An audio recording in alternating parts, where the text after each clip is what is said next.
Afternoon. Apologies for my voice. I'm allergic to pollen and we're having really tough times in Barcelona. Luckily, I'm not supposed to talk today, just to moderate, so we're safe. Thank you very much for being with us here this afternoon in what I think it's a very promising session. And I'm sure it will go from promising to interesting. We have three very young yet prepared participants today. We're going to have like 20 minutes per each, and then we will open the floor for discussion, debate, and questions, okay? The first one speaking today would be Musa Burebka. He's a researcher at CIDOB, the Barcelona Institute for They kind of changed the name, so Barcelona Institute for Center for International Affairs. And if you are from here or you're living here, you probably know him also because he's been helping many media to analyze every time in particular that we have violent attacks or extremism in Europe. He's also an associate professor at Blanquerna faculty, and he's going to be speaking on religion and violent extremism. So thank you, Musa.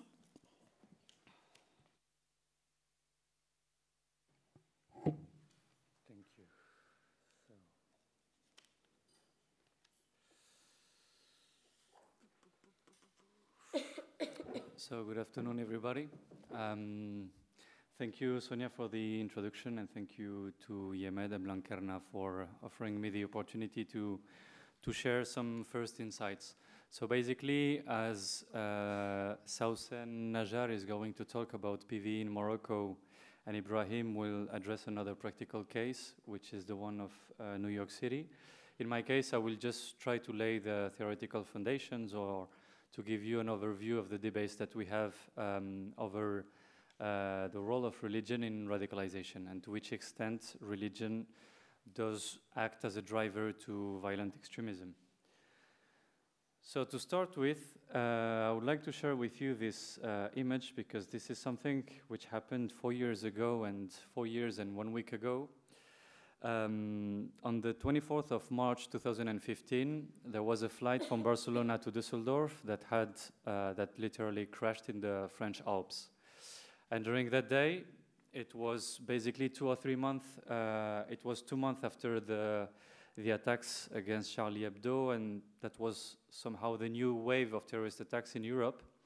And I do remember this day during a press conference held in France. There was one journalist who asked, and this is the question as it was asked, does the pilot, does he belong to any ethnic group that could lead us to think that this was a terrorist attack? So if you want to translate it into other words, basically, was he Muslim or an Arab so that we can solve the case and stop looking at psychological reasons or whatsoever. So in the end, the co-pilot was not an Arab, he was not a Muslim. His name was Andreas Lubitz. He was known for wanting to commit suicide, but he kept this information secret from his employer. And actually, during this day, as it happens every time you hear about a terrorist attack, and I think some people, including around this table, will think about it, you always somehow pray so that the author is not a Muslim or does not have an Arab name, because you know what is going to happen afterwards. And I was thinking, what if the co-pilot was Muslim or an Arab?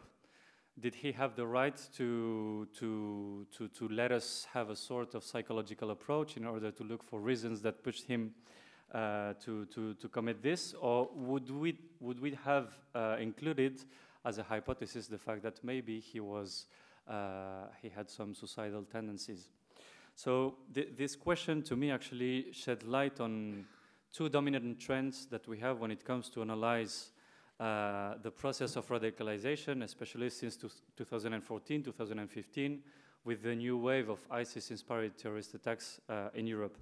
On the one hand, we insist on the background of people because we have an overrepresentation of people who have a background somewhere between Morocco and Tunisia. While on the other hand, we endlessly debate on the Islamness of a terrorist basically who committed an attack. Basically here, in the case of the Barcelona attacks in 2017, people just found out that the author were drinking some vodka just before the terrorist attack, and they were somehow surprised, because if you are a terrorist, you're supposed to be a good Muslim. So basically, this is a phenomenon that also applies when we study the profile of the foreign fighters. As you may know, since 2012, over 40,000 people joined the Islamic State and some other factions in Syria and Iraq. And among those people, we found out that more than 6,000 people come from Europe. And thanks to the work done by intelligence and by some scholars, there was one data that is maybe contrasting with the case of the generation of terrorists that were inspired by Al-Qaeda. They are young, mostly males. They have a migrant background, indeed, but they also have the lack of religious knowledge. And basically, the question I will try to answer here is how, taking this into account, how can we explain the fact that we still debate over the role of religion or the Islamness of terrorists? So to do this, I will try to provide you first an overview of one of the debates, academic debates that sparked in Europe since 2015.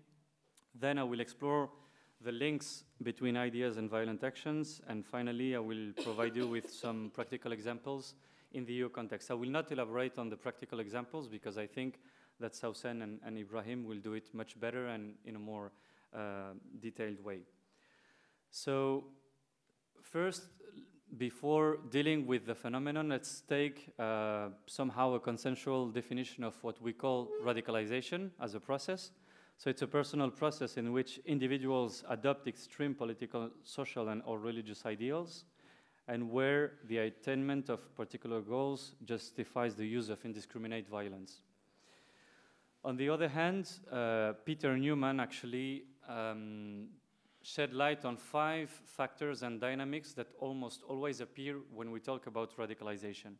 The first one has to do with grievances, the individual feeling a particular grievance linked to socioeconomic and political exclusion, the feeling of humiliation, discrimination, etc. The second are the needs. Behind the process of radicalization, radicalization is also something that appears as an answer to different needs. The feeling of belonging, being part of a project, the caliphate, being part of a community, of a family, taking risks or adventure. The third one, and I think this is one on which we will focus during the session, has to do with ideology. Ideology is basically key because it's what connects the grievances that somebody can feel and offers a simplistic solution to it. So basically, if you grew up in Ripoll and you feel that there is racism, it's not only because you're experiencing this in Ripoll, it's basically because at the broader scale, this is what ISIS or Al-Qaeda say, there is a war between the West and Islam, and the mechanism that you can feel of social exclusion are part of this broader war. Fourth, the role of people. When we talk about radicalization, we talk about recruitment, about spreading ideology within different social milieux. And fifth, of course, the violent action, whether terrorist action, hate crime, etc., etc. So here, basically, we need to take these elements into account. So in the previous definition, we were talking about the adoption of ideas, of radical ideas, and then the adoption of radical behavior, violence, basically. So the whole debate, basically, that we have is when we talk about radicalization, you need to have the 2 elements. If you act in a violent way without any ideology, this is not violent extremism. Likewise, if you have a radical ideology but you do not act in a violent way, this is not violent extremism. So basically, in the past years, the whole debate, there was a debate that opposed the political scientist Gilles Kepel with sociologist Olivier Roy. Maybe you have heard about this debate, and if so, I'm really sorry to repeat this. But basically, both disagreed on the question, why do people join violent extremist groups? So on the one hand, Gilles Kepel finds much of the answer in the case of France, in its suburbs, in its dysfunctional sociology. And what he was trying to demonstrate in his book was the fact that if we are experiencing a new wave of terrorist attacks in Europe, it is due to a deeper trend that affects Europe, which is the radicalization of Muslim communities. So according to him, more and more people are practicing, let's say, the Salafist branch of Islam, which is a fundamentalist branch, but a non-violent one. According to him, by getting more and more radical in terms of, in religious terms, people are more prone to opt for violence. And this is what he calls radicalization of Islam. On the other hand, you mostly have Olivier Roy and Alain Berthaud, who is an anthropologist and a sociologist too, who disagree on the question. To them, they do not focus that much on the radicalization of Islam or on the fact that Muslim communities are adopting Salafism as a way of practicing Islam. They do recognize this fact, but they distinguish it from another phenomenon, which is jihadist radicalization. And to them, jihadist radicalization has more to do with violent radicalization. So Olivier Roy, for instance, he looks at some violent movements from left-wing ideologies in the 80s or the 90s. And to say it in a few words, what he's saying is the people who today are acting in a violent way and who hold the Quran, maybe 20 or 40 years ago, they would hold Le Manifeste du Capitalisme, is it this book? I mean, Karl Marx's book, basically. So what he's saying is only the content is changing, and people are opting for jihadi radicalization not because they have an Islamic background, but rather because they want to access to violence.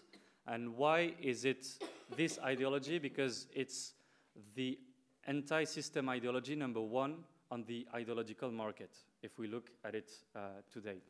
So in this regard, what Olivier Roy and Alain Berthaud are saying, they say it's not a radicalization of Islam, but rather radicalism is being Islamized because of today's context. So if we come back now to what I was trying to explain before, the whole debate is there. The whole debate is what is the role of ideology.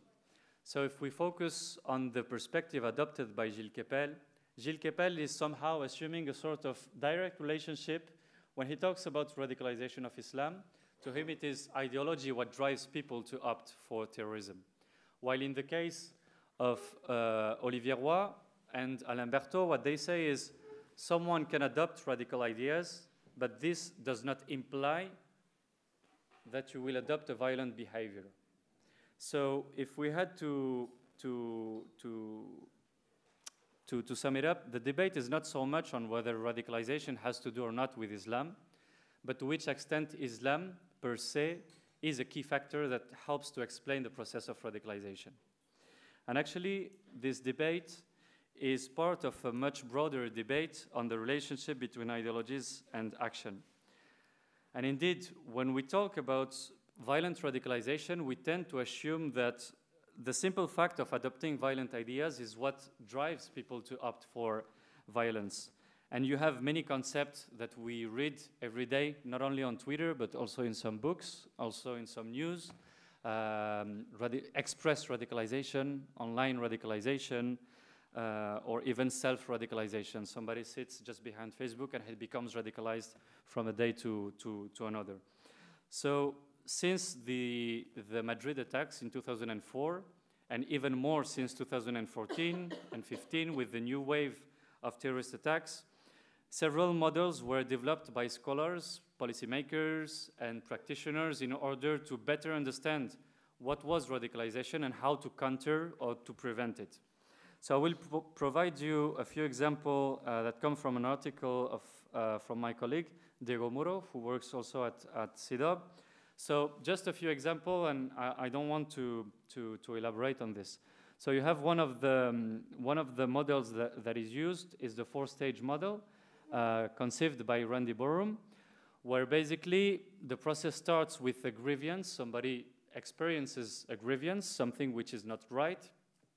And the second stage, the grievance is reframed into an injustice. And this is thanks to the ideology. Think of what I was saying before. I'm an individual living in Barcelona. I'm suffering from racism. The ideology will come and tell me what is the frame, what is happening. So what you're experiencing is just part of a bigger picture. And this is where the role of ideology plays. Ideology will help to make you think something which is not right is actually something unfair. It will also help you to attribute the grievance or to put the blame on somebody. That could be the government, that could be the West, that can be Jews, that can be homosexuals. It depends on the ideology. And finally, distancing devaluation. So likewise, another model that was developed, the staircase to terrorism, was developed by Fathali Moghadam. And this is basically the same background. You look at society, and at the ground floor, you find people who suffer from grievances. So those who want to achieve greater justice and to solve this grievance, they climb to the first floor. And the more you climb, the fewer you have, the fewer is the number of people. So from the second floor on, you displace the aggression, which means that you put the blame, and ideology is there to help you. Finally, the model on which there has been so many comments is the pyramid model of radicalization, which again takes the same starting point. At the base of the pyramids, you find what Macaulay and Moskalenko call the sympathizer, who are the people who agree with the cause. And if most people here are living here in Spain, so just think about ETA in the Basque Country. That will help you maybe to understand better. So basically, you have a lot of sympathizers, you have a lot of people in the Basque Country that agree with the cause defended by the independentists and by ETA, but they do not agree with the means. And then you find the supporters, and when you climb, you have the activists, who are all the people committed with the cause, who can lend you a car, who can help you to bring some arms from a country or another. And finally, at the apex, you find radicals. So basically, what we can see with these three models is that ideology, of course, plays a key role. But when it comes to practice, and this is something that I hope Ibrahim and Sausan will talk about, we do have a big problem here. The authors of this model in 2017, they decided to update their own model. And actually, instead of putting only one pyramid of radicalization, they proposed two. They say that we need to distinguish two pyramids. The first one is the opinion pyramid, or the pyramid of ideas, and the other one is the action pyramid. So why did they do so? Because of an interesting findings. Both are psychologists, and one of their findings in their latest studies is the following. 99% of people who have radical opinions do not act violently, while many of the people who join in radical action do not necessarily hold radical views. So if we had to use the words of Olivier Roy, the big problem that policymakers have, and in the design of public policies that we have, is that most terrorists are radicals, while most radicals are not terrorists. So how the hell are you going to solve this in terms of public policies? So now I will provide, I don't know, ¿qué tal con el tiempo? ¿Voy bien? Okay, now perfect. So now, last year at CEDAW, we carried out a comparative study where we looked at different models of policies that aim at preventing violent extremism. We looked at Spain, we looked at Germany, at France, Denmark, and Holland.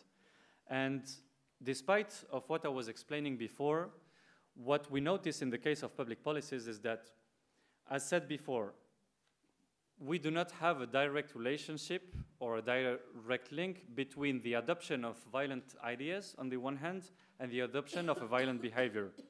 This can happen in some cases and in some cases not. So in terms of public policies, I will not share with you all the findings from the study we have done, but basically we find a lot of measures that actually reflect the idea that many European countries endorse the idea that there is a direct link between adopting radical ideas and a radical behavior. For instance, spreading moderate Islam. France and Spain, both after respectively the attacks against Charlie Hebdo and the attacks of 2017, one of the first things that was announced by both governments was, we will ask Morocco to send us imams in order to promote the true Islam. While we know that radicalization does not take place anymore in mosque. But the background thinking is there. People are getting radicalized, so let's promote a moderate Islam. Another interesting example is the tens of millions of euros and dollars that have been spent and are still being spent by international organizations or states investing in counter-narratives on saying how bad are ISIS or Al-Qaeda. And basically, we have the feeling that they are more obsessed with how bad it is than for the reasons that push young people to find it attractive or to find answers to the question or the grievances that they have. Thirdly, and France, I think, is really the best counterexample in this field. France opened up de-radicalization centers. They opened up 2 in 2016 with a budget of 9 million people, and the idea was somehow to teach to de-radicalize people by teaching them the Republican values. So some students actually fled from the radicalization center and they were stopped at the airport because they were trying again to go to Syria and Iraq. And finally, 2 years ago, France said, no, okay, we are not going to talk about de-radicalization. And finally, the use of indicators, which is something quite concerning, and I think Brahim will talk about it. But the indicators, if you look at them, and this is from the French government, that those indicators, some similar are used in Spain, in Germany, in the UK, and other countries. Most indicators are based on religious practice. If you have a beard, if you wear the hijab, if you stop eating pork, if you pray 5 times a day, or if you start fasting, that could lead us to think that you are becoming radicalized. Which means that I think at least 3 of us in this panel are actually in the process or already radicalized. We will not elaborate on this. But basically, the big problem that we have been using indicators for many years, while there is no scientific evidence that an indicator gives you the proof that somebody is becoming radicalized. If I stop talking to women, maybe it's because I'm sexist, not because I'm becoming radical. If I reject the authority, this has to do maybe with the fact that I'm a teenager. So we have created a whole system of PVE. I'm not saying that most programs are based on this, but you can see in many measures that affect communities on the day-to-day are based on the idea that finally, if you become a radical, religiously speaking, you may become a potential terrorist. So now just moving to the conclusions. Thank you. So violent radicalization is the result of 2 forms of extremism, cognitive and behavioral, and I definitely believe that we need to insist on the fact that both should be distinguished. There is no evidence that cognitive radicalization with the adoption of radical ideas leads to violent radicalization, but many components of EU PVE program assume that there is a direct relationship between ideas and behavior. So I think the key question, and maybe this is for debate, the key question is here, what do we want to do with jihadists? And what do we want to do with foreign fighters who are coming back to the countries? Do we want to de-radicalize them, knowing that nobody can kill an idea? Or will we somehow accept the fact that they can hold radical ideas that are not compatible with our values? And we need to define which are those values because I don't know them personally. And we only focus on disengaging them from violence. I think this is one of the key questions, and I leave it for the debate. Thank you.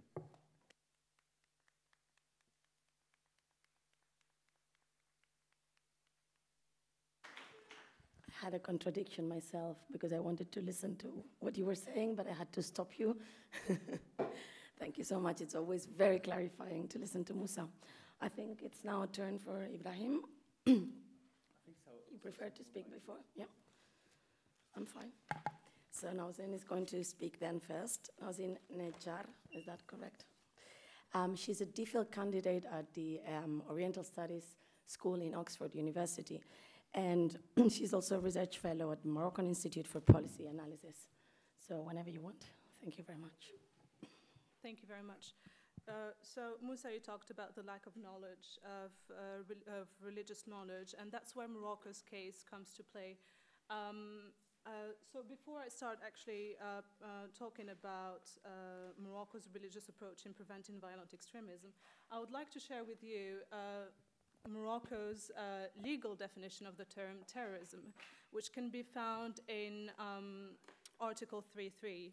And the article states that terrorism refers to acts intentionally perpetuated by an individual or a collective enterprise for the purpose of causing serious public disorder through intimidation, terror, or violence. But despite the fact that there is no ideological component to this definition, Morocco has been increasingly advertising its religious approach to counterterrorism. So one of the main components of this approach is the restructuring of the religious field. The Moroccan state restructured its religious field through two levels, an institutional level and a theological level. And here we will only talk about the institutional level. So the institutional effort included the reorganization of the Council of Religious Scholars. It created a religious radio and television stations and also websites, and it revised the education curricula for public schools. But most importantly, it regulated the training of religious leaders. And in this presentation, I decided to divide it into two sections. So the first one, I will talk about the domestic component of this approach, and then the international component of it as well. In the domestic component, well, I choose to talk about the Rabita Muhammadiyya. And the Rabita Muhammadiyya of Ulama is a religious organization that was established by King Mohammed VI. And this Council of Religious Scholars aims at fighting religious extremism by deconstructing radical discourses and helping at-risk individuals. So when dealing with PVE, preventing violent extremism, and CVE, countering violent extremism, the Rabita is the only religious institution in the country that has been tasked with the mission to delegitimize fundamentalist interpretations of Islam. So the Rabita comprises 20 centers, one of which is the Center of Studies and Research on Values, which is Markaz Dirasat wal Abhath fil Qiyam. And I'm only providing you with the Arabic title because I translated it myself, so it's up to you to see if it's appropriate. And as part of the center, the control unit of risky behaviors and peer education, which is وحدة مكافحة السلوكيات الخطرة والتثقيف بالنظير, which works on programs to help at-risk youths steer away from radical forms of Islam. So the unit focuses on promoting an open Islam by responding to the root causes that could negatively influence the lives and the behavior of Moroccans, and especially those conducive to violent extremism. And with collaboration from the Embassy of Japan and UNDP and the Center of Studies and Research on Values, a program of de-radicalization has been launched in Moroccan prisons. And the project started in 2016, so again, still new. And it will end soon enough in March 2020. And as part of the program, the center closely works with the General Delegation for Prison Administration and Reintegration, Délégation Générale de l'Administration Pénitentiaire et de la Réinsertion, to combat the spread of radical speeches in prisons. So the project of de-radicalization in Moroccan prisons remains focused on the ideological aspect of radicalization, which Moussa also talked about very briefly. But this approach does not tackle all conditions conducive to violent extremism. And after their release from prison, many ex-cons find difficulties finding their mark in society and face serious problems of integration. Even finding a job actually can become a real challenge, which further exposes them to a climate of distress and increases the risk of serious psychological setbacks for some of the former jihadis and also their families. Well, we need to know that radical organizations have been using these religious discourses to attract followers, and as a result, the Rabita decided to create a unit responsible for dismantling extremist rhetoric. So, وحدة تفكيك خطاب تطرف. And the unit issued a set of books that deconstruct and analyze the radical religious discourse by demonstrating that falsification, misinterpretation, or selective and incomplete quotes from the Quran, Hadith, or the event, which is Waqi'ah, are instrumentalized by violent extremist groups to support their claims. And Musa also mentioned that as well. So this initiative is not part of the Center of Studies and research on values work, but each one of the Rabita's units are meant to complement one another's endeavors in what is believed to be a holistic approach for their fight against radicalization. So this is the domestic component of this approach. When it comes to the international component of this approach, it is important to mention the specific date, which is the 24th September 2014, when the Security Council Resolution 2178 emphasized the role of religious leaders in countering the violent extremist narrative.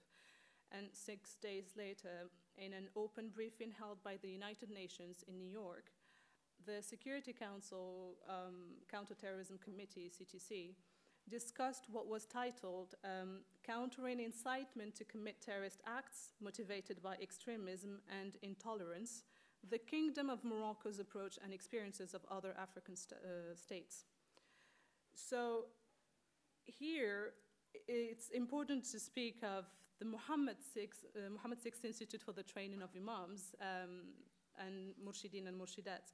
And this institute was inaugurated in March 2015. As you can see, everything is still very new. And it aims to provide training for religious preachers and imams from Sunni right. The number of recruits has been increasing dramatically every year since then, according to official statistics. But again, this institute is still very new, still in 2019, 4 years later. So not only do students come from Morocco, but they also come from other parts of the world, including Tunisia, Mali, Ivory Coast, Chad, even France, Nigeria, and so on. But as you can see, the training expanded to foreign religious preachers, and the reasons of this shift are twofold. So first, it is due to the increasing demand from other countries to engage in training that would allow the spread of a moderate Islam. And the second is due to Morocco's willingness to use its religious diplomacy as a foreign policy tool. And the Mohammed VI Institute is used to assert Morocco as an important actor across Africa and the world. It is also important to acknowledge the fact that the institute's name bears that of the monarch, King Mohammed VI, which is also a political statement in itself. It also aims to affirm the centrality of the king in the essence of Moroccan life and the state. So through this eponym, the message is being sent to both domestic and foreign audiences. Another important institution that I want to mention today is the Mohammed VI Foundation for African Ulama. And the foundation was also founded in 2015. And it seeks to unite Muslim scholars across the continent. It hosts conferences, advises governments, and publishes studies and legal rulings. So this foundation builds on two existing institutions. The Muhammadiyyan League of Ulama, which was founded, as we know it, in 2006, and the League of Scholars of Morocco and Senegal, La Ligue des Oulémas du Maroc et du Sénégal, which is an organization that facilitated religious cooperation between the two countries and was founded in 1985, I believe. So the role of this Mohammed VI Foundation for African ulama is to disseminate Morocco's religious policy across the continent. And the Ministry of Habous made a press release announcing the establishment of the foundation. And I'm quoting it here. It says, Morocco shares with African states the same religion, denomination, and the Sunni approach to Sufism and behavior. We are all Ash'ari and Maliki, following the school of Imam Junaid in terms of behavior. So the king also serves as the chairman of the foundation, but Ahmed Tawfiq, who is the current Minister of Islamic Affairs and Endowments, was appointed by the king as deputy chairman. So according to Wayne Scott, and I really encourage you to read her articles, the High Council includes 120 scholars from 30 countries across Africa, including 17 women and 20 scholars from Morocco. And member states include Ethiopia, Central African Republic, Chad, Senegal, Sudan, Somalia, Togo, and the list is extremely long. So the broad membership in the foundation in the foundation across Africa signals the kingdom's desire to build on existing religious outreach to West Africa in order to take a stronger leadership position on the continent. So what is the role of the institution after all? So, well, it seeks to shape African Islam by increasing the connection between the kingdom and regional religious leaders. And it also uses the relationships to achieve political objectives. As a matter of fact, in 2016, the foundation's High Council was installed in Fez, Morocco. Now, as you can see, the three institutions that I mentioned today were initially built for security purposes. But it comes clearly that these institutions also aim at fulfilling political objectives, both domestically and internationally. So it is still too soon to know whether Morocco's approach is effective or not. However, if political concerns take over the security aspect of this approach, one could wonder whether it will have a positive impact on the fight against violent extremism. Thank you.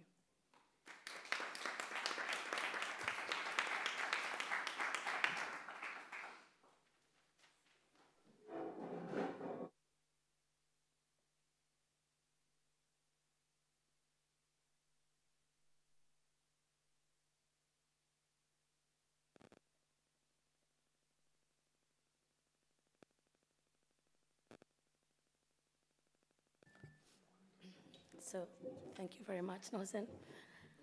We're now going to listen to Ibrahim Behrouri. I'm not sure if I pronounced it correctly. Ibra.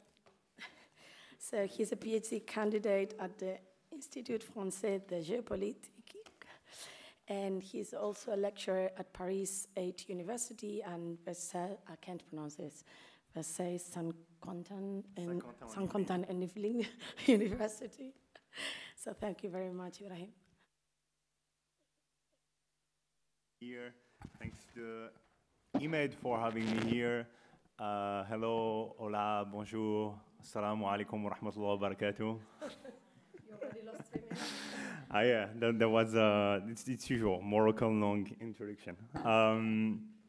So I just want to ask you a question to begin the presentation. I'm going to ask you to raise your hand if you know or if you heard about the NYPD before. The NYPD. Have you ever seen the NYPD, for example, on a sweatshirt or on a T-shirt? Or do you have friends over the world who go to New York and they post a picture with the police? I don't see people taking pictures with the police usually, and they do with the NYPD. And that's because the NYPD is a really particular police department. It's the New York Police Department, so the police department of the city of New York. But it's also one of the largest, but also it's also considered as one of the best police departments in the world. And I'm telling you that because what I'm presenting today is about the NYPD, but you have to know that the NYPD not only have an influence on cultural products, sweatshirt, TV shows, etc., but also on policing through the world. Other police departments take inspiration in NYPD policies to develop their own policies. And that's why you can see the development since the 90s, for example, of the broken window policies. But that's not the topic of today. Let's start. A bit of context. So 9/11 didn't only happen in New York. 9/11 was also, also targeted the Pentagon and was targeting the White House, even though it didn't reach the White House, the attacks of 9/11. But they managed to destroy the Twin Towers in New York. And that was something that was traumatic to the city in its entirety. And it was also traumatic for the police department and police officers, and that informs a bit of their behavior, even though I'm not gonna talk about that a lot today.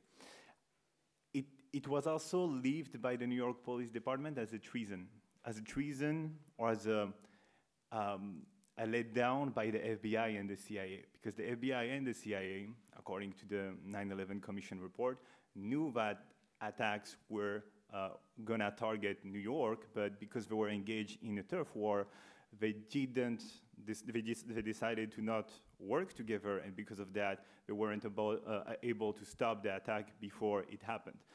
And the NYPD was not informed of any risk that was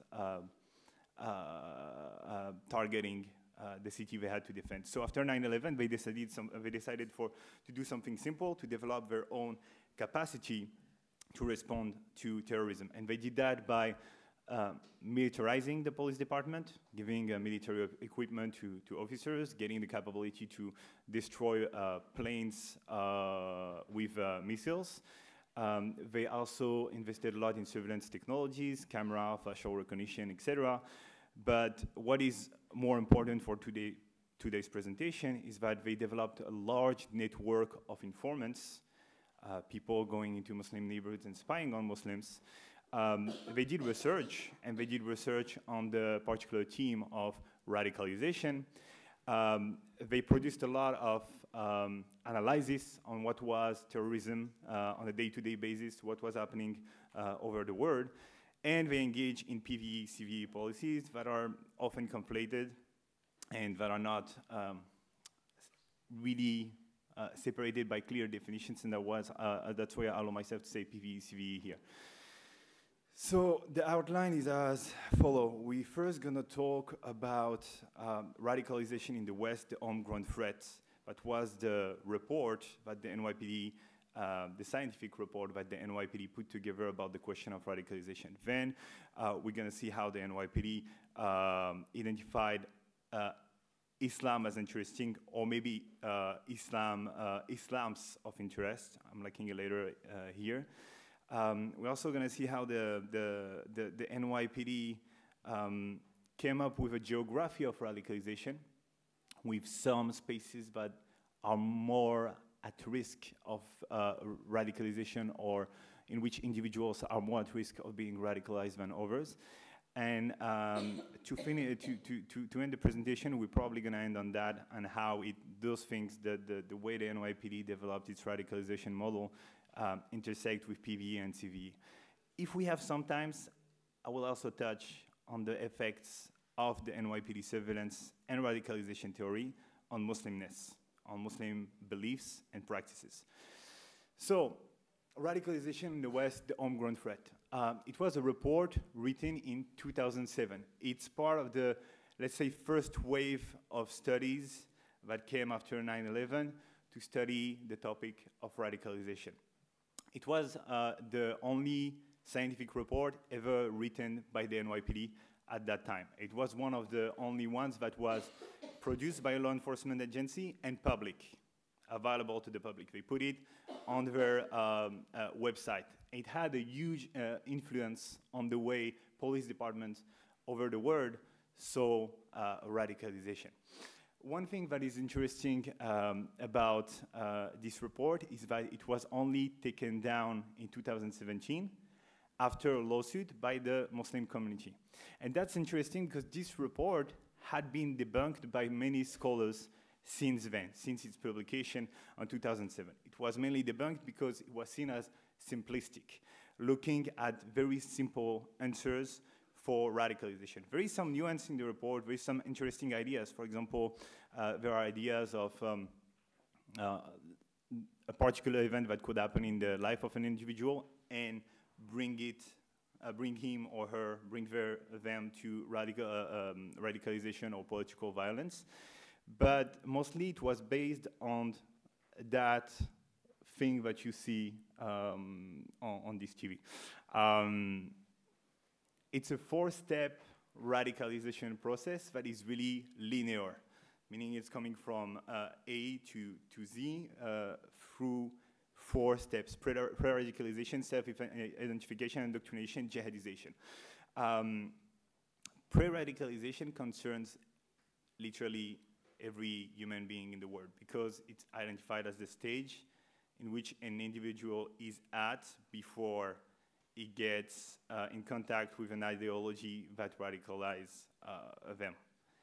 So regarding that, but also regarding the rest of the process, many scholars say that it was too simplistic, too large, that it was also putting a huge emphasis on Islam through that qualification that you see on the slide, jihadi Salafi ideology, that was never defined within the report, what is a jihadi Salafi ideology.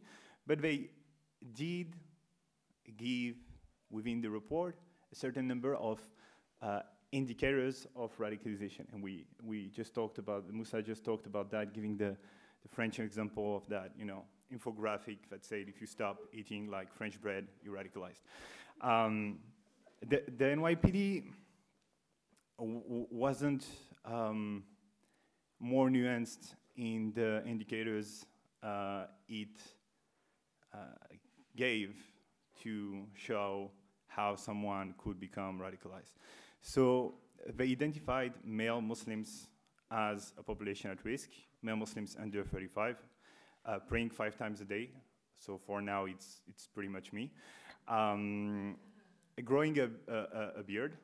I can't do that, but if I could, maybe I'll have a hipster beard. Wearing traditional Islamic clothing, become involved in social activism and community issues, and giving up drinking, cigarettes, gambling, etc.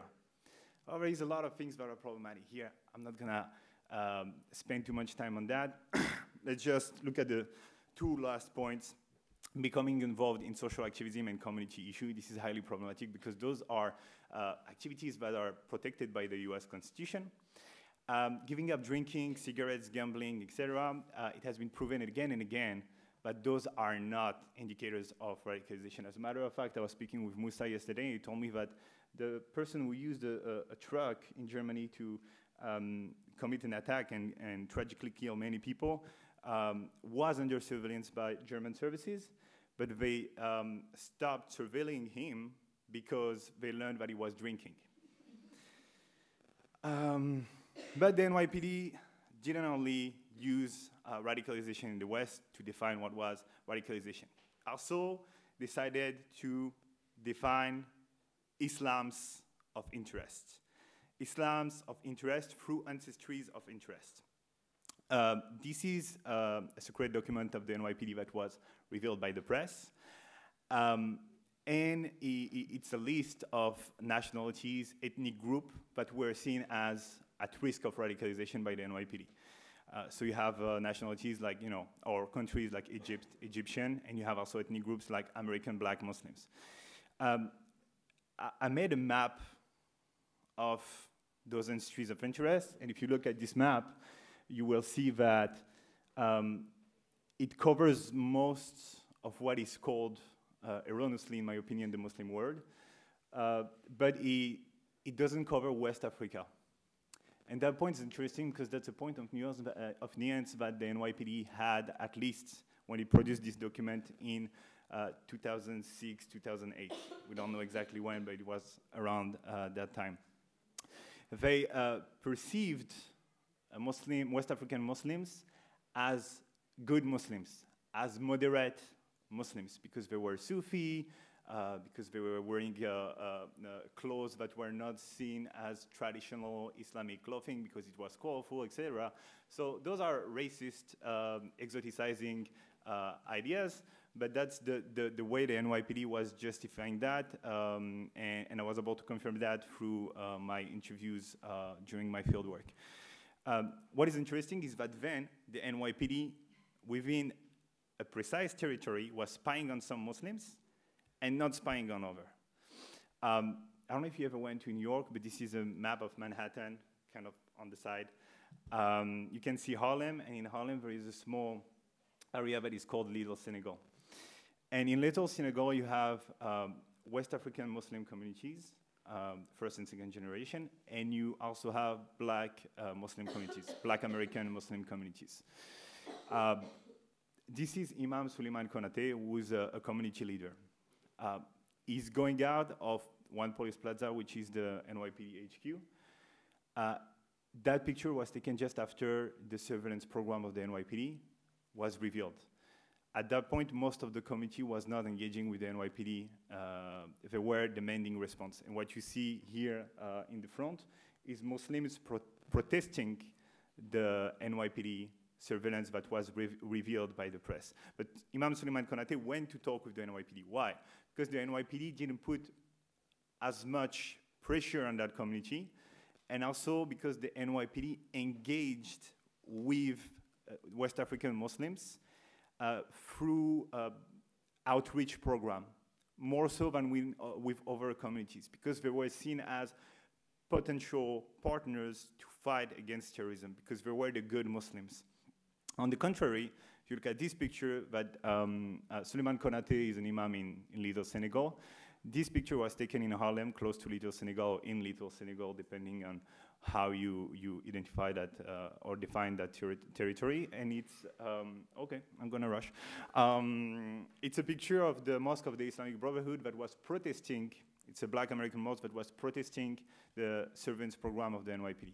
So I show you that to show you that the NYPD had some nuance and also saw religion in it's maybe essentializing way, but that led them to surveil different groups or to interact with different groups differently, even though today West African Muslims are also surveyed because of ACME, because of Boko Haram, because of Amédi Coulibaly wars in the Charlie Hebdo attack. The NYPD geography of radicalization doesn't stop here. The definition of radicalization doesn't stop here. It also establishes a geography of radicalization. Internally within the US and externally outside the US. We're gonna see how. The mosque for the NYPD was identified as a hotspot. Every mosque was identified as a hotspot, and within the report Radicalization in the West, it was even called an incubator of radicalization. The word incubator is interesting because it comes from the medical field, and it, you know, kind of explain or show that in the mind of the NYPD, radicalization was really a disease of Islam. Raymond Kelly, who was police commissioner of the NYPD from 2001 to 2013, said that he wanted an informant in every mosque in a 200 miles radius around New York. So he's already defining, like that's the first step of defining that geography of radicalization. Mosque and a 200-mile radius. We don't know if they achieved this plan that was put on the table in 2006. But we know that the NYPD, this is the 200-mile radius, we know that the NYPD was surveilling people in Buffalo, which is outside of this 200-mile radius and outside of their jurisdiction.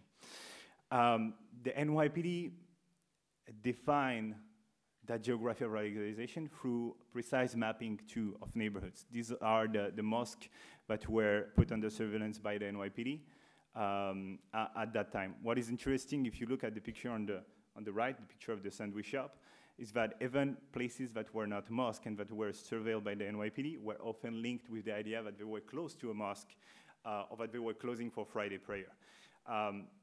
Another thing that is still interesting here in defining the geography of radicalization is ethnicity. So the fact that it was an Arab restaurant in which a lot of Moroccans were going. And that leads me to my next point, which is the fact that that geography of radicalization also used ethnicity as a way to define places in which people should be under surveillance.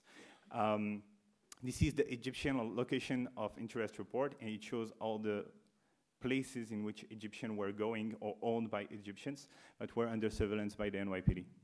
That doesn't mean that there was someone there at all times, but that means that those places were regularly under surveillance by the NYPD. It was like coffee shops, stuff like that, sports fields, gyms, travel agencies. And the travel agencies also say something else about the geography of radicalization, that the geography is within New York, but it's also outside New York. It's the flux of people going outside of New York to go to one of those countries that is qualified as interesting by the NYPD.